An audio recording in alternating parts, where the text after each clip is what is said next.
Welcome back to Lenz Comic Corner, Classic Known Classics. This is episode number 3087, if I'm not mistaken, correct? Yeah, 3087, Doubleshot 2981. Yep. So, in this one, we're discussing two more X-Men books. There's on this app, they have one more Krakoa era book aside from X-Force and Wolverine at the cover after this one, and the other one I'm going to cover. But this book and the other book are written by writers who were not very popular with people nowadays. Especially as this writer is the current writer of The Flash. Yes. But I did enjoy this book. His Marvel work has been fantastic. I love his Marvel work. This is DC work I think a lot of people don't like very much. Okay, we have Uncanny Spider-Man, Fall of X by Cy Spurrier, which contains the 5-issue miniseries that is Uncanny Spider-Man, drawn by Lee Gerbert and Hal Pena. And of course, this does include the controversial X-Men Blue Origins. Okay, to get out of the way with Blue Origins, actually, let me get back to that, because I'll get to why basically this book is hated. Probably by far the worst book to release from Marvel Comics in 2023. Probably almost just as bad as Amazing Spider-Man Volume 6, number 26. It is just that bad. So we start off with Nightcrawler in a Spider-Man costume, fighting some thugs in Central Park, and he, of course, is teleporting. He, of course, is acting like Spider-Man, and then he takes him with a sword, and and there's this mysterious homeless person, which we'll get back to her, this person, and then, mutant parent was detected.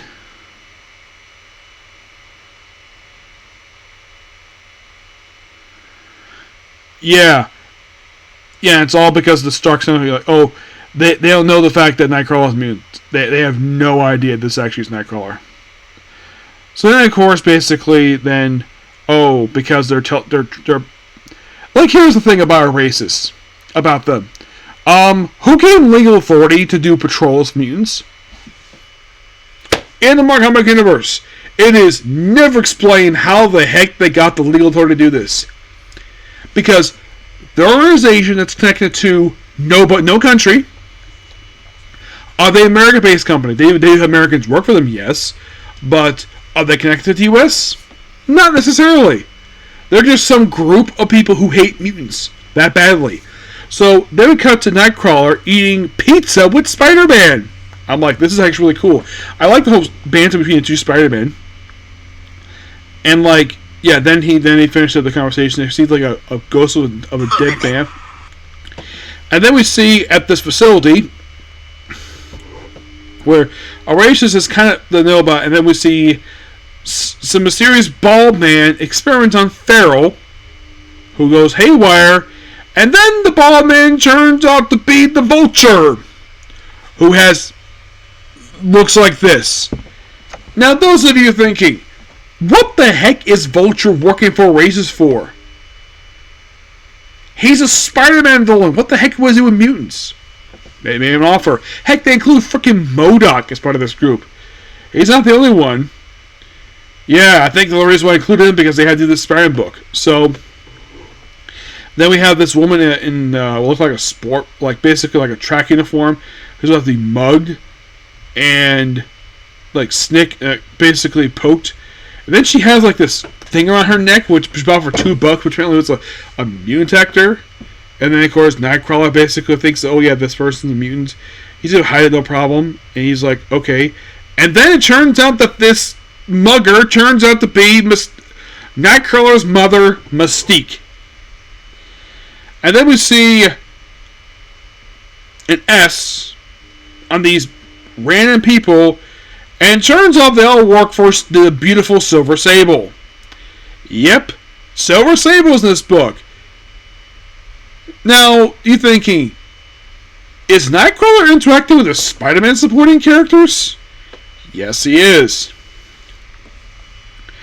And of course, also, you have Mystique basically saying, What'd you do, my baby? You're thinking, what the heck is she talking about? Honestly, the book does not really explain this at all. And, of course, basically, like, Destiny, yeah, Nightcrawler knows what she's talking about, but apparently he doesn't remember her for some reason. She doesn't. And then we see Dagger, which is really cool to see her. And then the Rhino shows up. Yes, the frickin' Rhino, who's got a new suit, by the way. And he's working for raises. He's another character like, why is he working? He's not a scientist. Oh, he's just a hired thug. Yeah, and Silver Sable was very interested in him. And then, of course, they'll use stuff, and of course, Silver Sable basically helps take down the frickin' Rhino. Yes. And then, in the darkness, like, ooh, like, where's his tail? Then, of course, she grabs his tail. I'm like, how is he not, like, fainting at the fact that basically she's grabbing his tail? And then they make out. Because she just happened to fall on him. Yep, I'm like, damn, Nightcrawler, you get this beautiful bait to basically fall on you. A woman who's also divorced, by the way. Oh, fun fact. The second guy she's ever kissed in the Marvel Comics universe that I know of, the first being Spider-Man. Yep. Then Rhino comes in, looks like Rhino's here, hunting down Silver Sable. It's because of the origin speech, is because of the end of the year storyline, which I think is really weird. And then, of course, he's basically teleported him downtown. And then there's this weird glob. And then, of course, Nightcrawler's right. And, of course, Nimrod's here, too.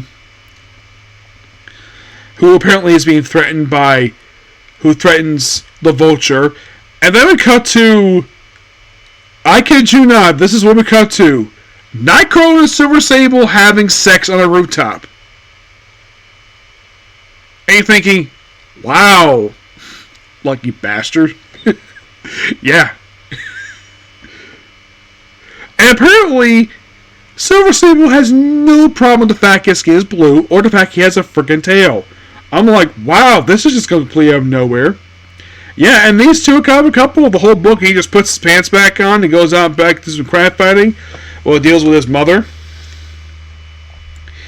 And then we see a possessed versions of these two characters. Let me try to find out who basically these two are.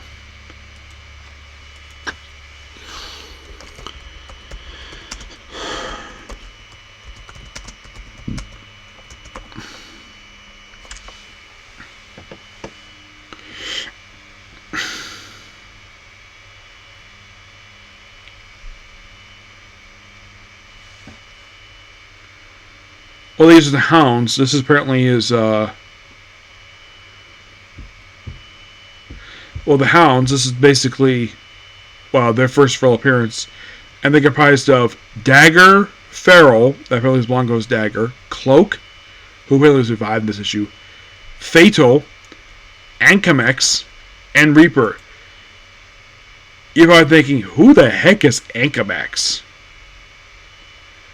Well, she was a character first introduced by Brian Michael Bendis in Battle of the End #1. And she was just a new character, just introduced there.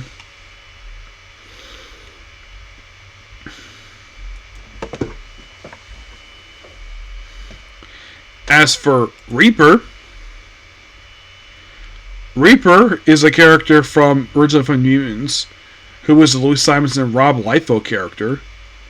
Yeah, why the heck is he here? Well, that's because basically, as for Fatale, she is a character who was created by Scott Lobdell, Brandon Pearson, John Francis Moore, and Jeff Maceda, who first appeared in Uncanny X-Men 299 and became Fatal in X Factor 122. Yeah.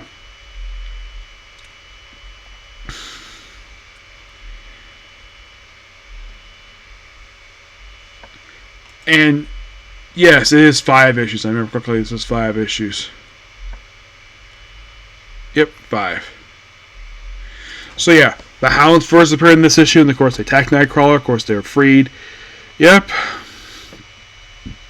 Then Vulture attacks. Then Spider-Man basically chips in. Pizza, dude, good. Mob violence, bad.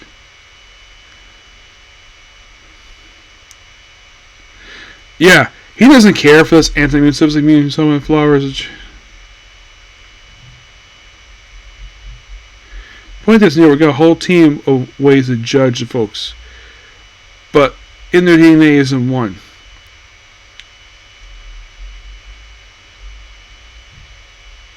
And then, of course, the Sark Center goes after Spider-Man. Unfortunately, that's the negative gene. Yes. By the way, not the first of Spider-Man's encounter at Sentinel. This also happened in the 90s when a Sentinel attacked a Bugle, which obviously from the card at the cover. Yes. Yeah. And then Mystique fires a bazooka at the Sentinel, blowing its head off. Yeah, and of course, Nightcrawler stops his mom, and they get away, and Vulture's is staying, and then of course we have another dinner with Silver Sable and Nightcrawler, this time on top of the Brooklyn Bridge. I'm like, interesting. And those are all the two having sex again. Well, they go to basically his hideout, which is basically top of church, where she's surrounded by some of the worst racists, and yep, and then of course he's taken to custody. And then comes the controversial X-Men Blue Origins, where apparently Mystique is acting irrational. She apparently is like, no more. And you're like, what the heck is going on here? And like, what? So then comes, of course, the whole thing of like, oh, she was socially involved with basically Count Wagner, who was Nightcrawler's stepfather, probably with Azazel. I believe that to be the true history of Nightcrawler, the true origin, not the bullcrap they establish here. Oh, good God, this was so freaking stupid. Yes, I'm thinking someone planted this in her head and thinking this was Nightcrawler's birth because she's like acting weird with her head. And I'm like, is my personal theory, this is not what really happened. No, this is not what happened. Somebody planted this memory in her head and thinking that this was basically Nightcrawler's origin. That's what I think in story, because this origin makes no freaking sense. The kind of whole thing of her being Destiny, in fact, she's wants her, and of course they share a bed together, obviously, want to be a family, which of course, like, now I can tell you, you're both women. He's like, I lived for years as, yeah, because apparently she can change into a male. That's why she can. So then she was pregnant, and then of course it was a ruse, and Destiny was pregnant. Of course, Count Wagner was killed, which I'm like, that's not what happened. And then comes this scene here. Seeing it again, I'm like, Cy Spurrier, whoever approved this panel should be fired because this is not how birthing works. Oh my gosh, this is so freaking stupid. And this scene here is the reason why this comic was one of the worst comics I have ever read. Because you have Destiny apparently giving birth to Nightcrawler through her rear end. And anybody who knows anything about pregnancies knows that is not how this works. At all. I have seen various depictions of pregnancy. Various depictions. This is bullcrap. Complete and utter bullcrap. Either this was Cy Spurrier's idea or some other Marvel Comics idea. Whoever came with that idea should be ashamed of yourselves. Because this is not what happened. I do not believe this at all. It is by far one of the just terrible. And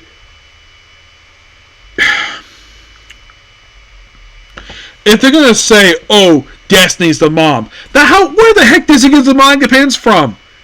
Does he get it from his mom? From Mystique? What were the pointy ears? Mystique doesn't have pointy ears. Neither does Destiny. This is exactly why I do not buy this as Nightcrawler's true origin. Because this whole thing is complete bullcrap. And then they have the stuff that actually happened with Nightcrawler and Mystique escaping, giving her up for adoption. And I'm like... Then, of course, she asks, like, where her baby is. And, of course, she's Destiny again. It is my honest opinion that the backstory established with Chuck Austin is more the true backstory than this piece of garbage. Anybody can buy that. And saying somehow that Mystique and Destiny convinced Xavier to recruit Nightcrawler is like to go after where Nightcrawler possibly might be. Here's the thing. That's not what happened in Giants and X-Men. He used Cerebro to find him. This is bullcrap. To think, and also, him walking. That's another sign of bullcrap.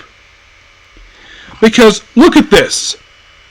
If this is him convincing him to have him join the X-Men, because at the time when this happened, Charles Xavier could not walk. That's why I do not buy this as the true origin story, because there's so many inconsistencies here, grossness, and I'm thinking somebody on the island, Krakoa, planted this memory in her mind, and she thinks this is what happened, but it's not. And Nightcrawler's been completely in character. Mystique is not. The whole alleged true backstory is complete fiction, not canon. Because it doesn't make any sense as results to Marvel comic canon. Which anybody who read this issue, read this and said, no, this is not the backstory at all. This is garbage, and we're going to ignore it. Up until that point, the book was actually pretty good. And then we cut to issue 5. Oh, by the way, what's causing to possess everybody? Well, it turns out it's actually Warlock. Mystique comes in, frees everybody. Warlock basically comes back, which is so awesome. And it has a nice ending. Of course, Vulture gets freed. Vulture gets free from Marco gets free, and of course Nightcrawler stabs him with his own sword. Which I think he first got that in Nightcrawler Volume 3. He very rarely uses that particular soul sword he has. Yep, and then the Rhino shows up again. Spider-Man shows up too. Mystique goes off with Warlock in a baby carriage, which I thought was kind of funny. And then the book ends with Nightcrawler and Silver Sable sitting on the edge of the Chrysler Building. Okay, so the main miniseries itself for Uncanny Spider-Man. This book was really good. I enjoyed this miniseries. But as for Action Blue Origins, complete garbage. Which is why I give the miniseries from Uncanny Spider-Man a 9.5 out of 10. As for X-Men Blue Origins, I give that a 2.5 out of 10. Yeah. The only reason why I give it a 2.5 because the artwork is actually pretty good. And I like how Nightcrawler has written the book. Because even he agrees, like, this is bullcrap. Alright, next up we have is Dark X-Men, The Mercy Crown, which contains the entire 5-issue second volume for Dark X-Men, along with material from Marvel Voices Pride. This is a team of X-Men led by Madeline Pryor, Scott Summers' ex-wife, and somebody who's sleeping with Havoc.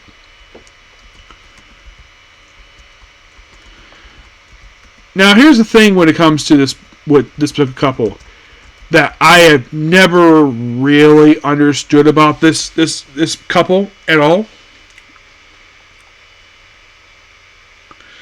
this Limbo X-Men. So, here's what I understand about this particular couple.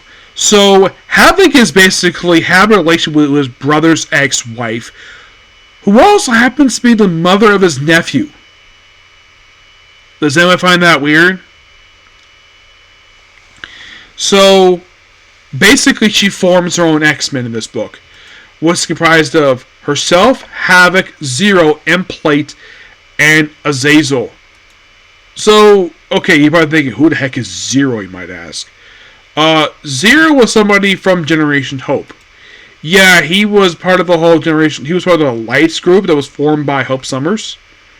M-Plate is no Scott Lobdell character, who is Monet's dick of a brother. Azazel is Nightcrawler's biological father.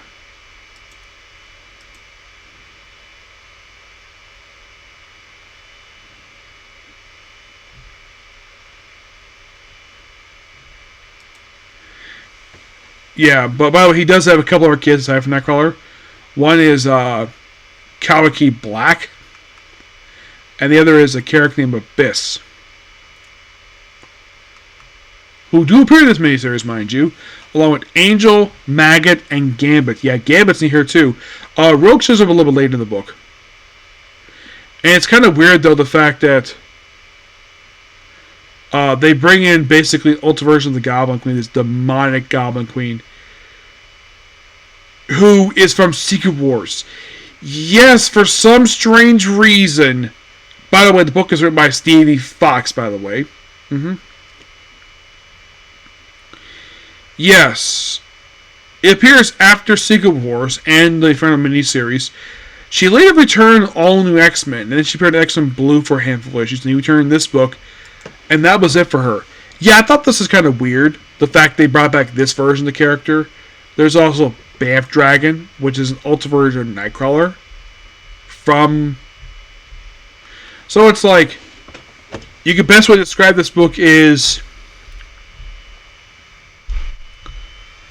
well, the best description of this book is that it's basically like what I said, Dark X-Men, and basically having characters who people may have forgotten about. So, yeah, and then of course, book opens up and or you have Madeline Pryor have a dream, and then she wakes up after apparently having sex with Havoc, her ex-brother-in-law. And she gets dressed, so smoking hot as ever. By the way, her son does not appear in this book at all. Cable? Nope. Nowhere to be found. So, basically, it's them recruiting their own X-Men. M-Play is interesting, along with Angel, which I do like the fact they have Angel here in the outfit he wore when he was part of X-Force. Yeah, and they have a Wolverine here, except it's not Wolverine. It's Albert, who last appeared in Wolverine 2020 by Larry Hama. Also, Gambit's got a beard now.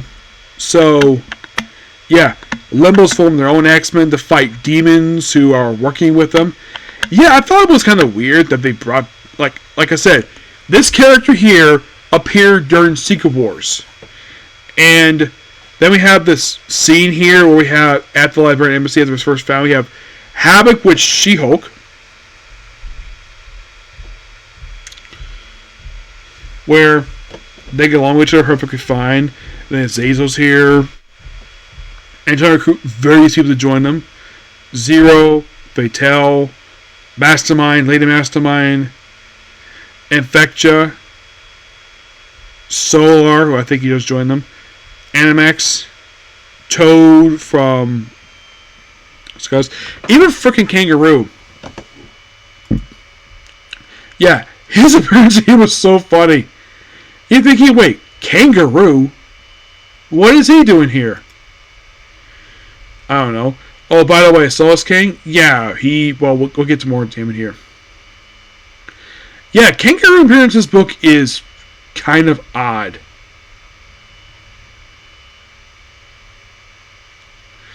And you think, and of course there's a joke in here about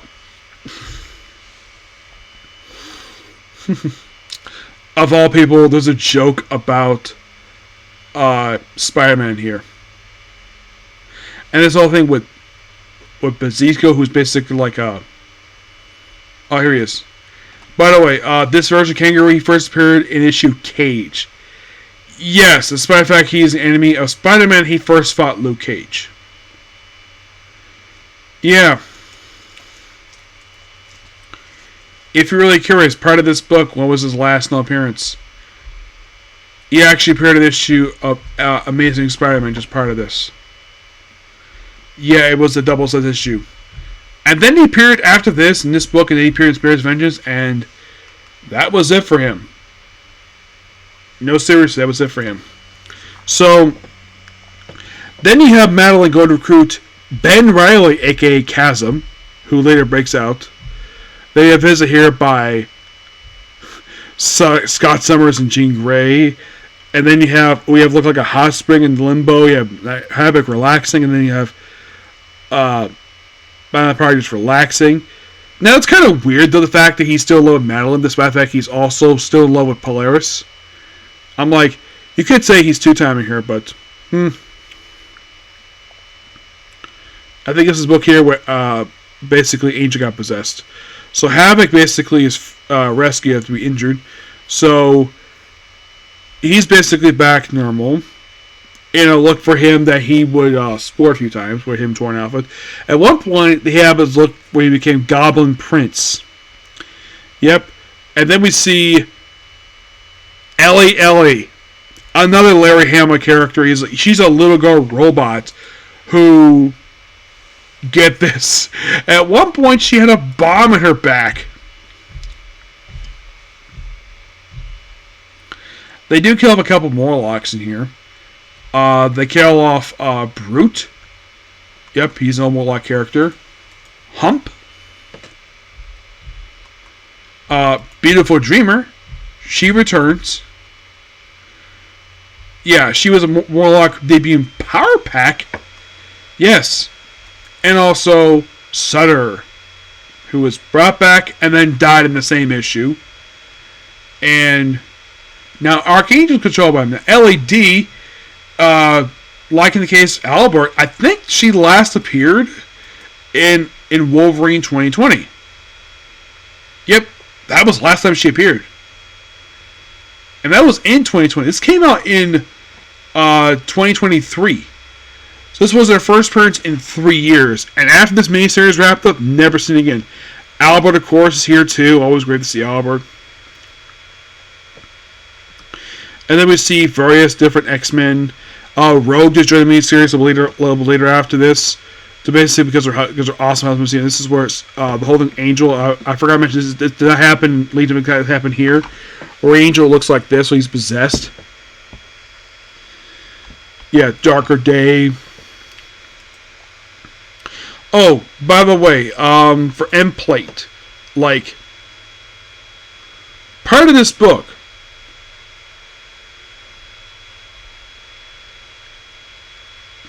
Yes, he did play a small rogue Krakoa. Well, part of this, he appeared in an issue of X-Force, an issue of X-Men, House of X. But prior to all the Krakoa stuff, the last time he appeared was in the final issue of Generation X Volume 1, which came out in 2018, and he pops up probably as a background character in House of X just 2 years later. Then appears X-Men X-Force, appears in his miniseries, and then we don't see him again to Time Slide one-shot released just last year. That was the last time we saw him in comics. Yeah. So, you have flashback when Havoc becomes Goblin Prince again.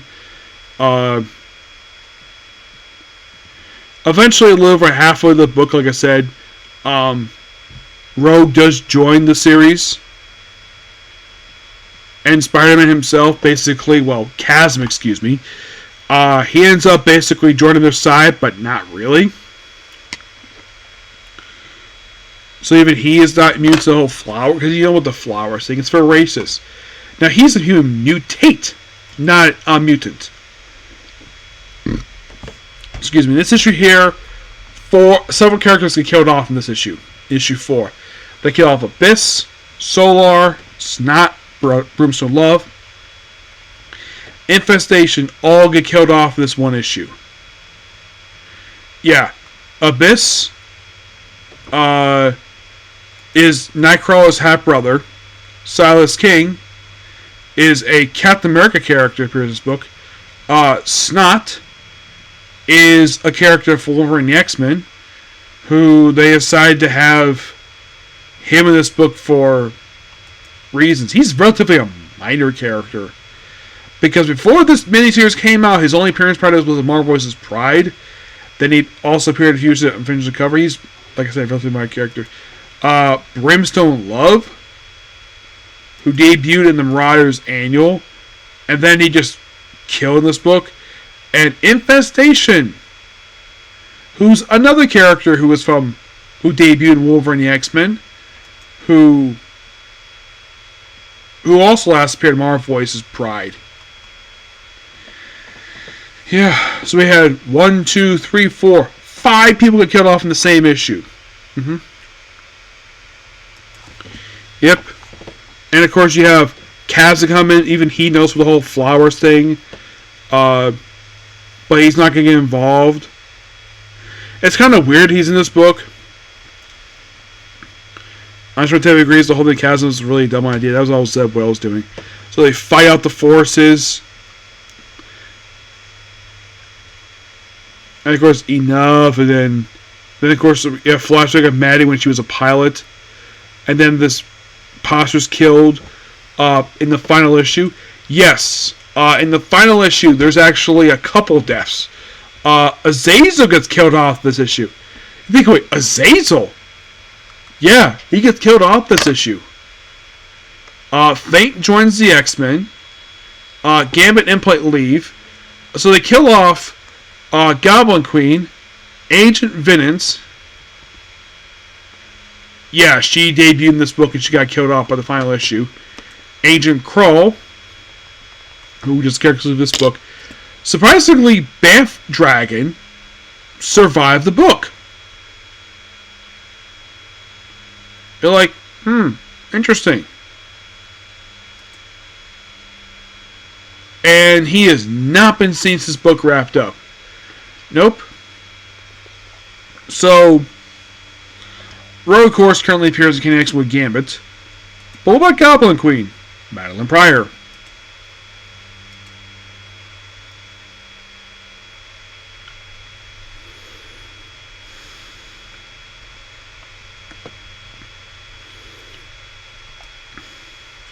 At one point she was dead and she came back.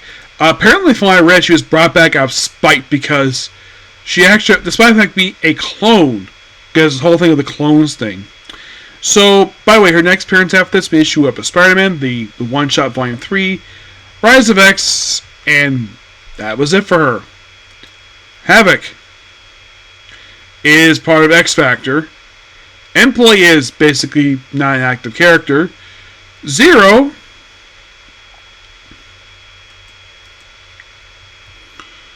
what did he do after this miniseries wrapped up? He's basically appearing in one digital book. Yeah. But I gotta say, this was actually a fantastic miniseries. I loved it.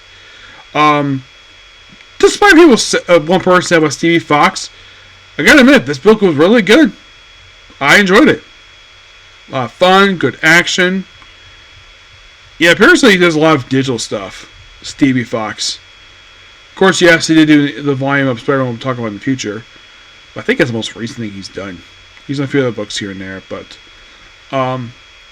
what do I give Dark X-Men? A 9 out of 10. Because I thought the miniseries actually was really good. I thoroughly enjoyed this thing. Okay, so that's pretty much a particular review. Please be sure to like, comment, subscribe, turn notifications, and join us like button. I'll see you all later. Okay, bye.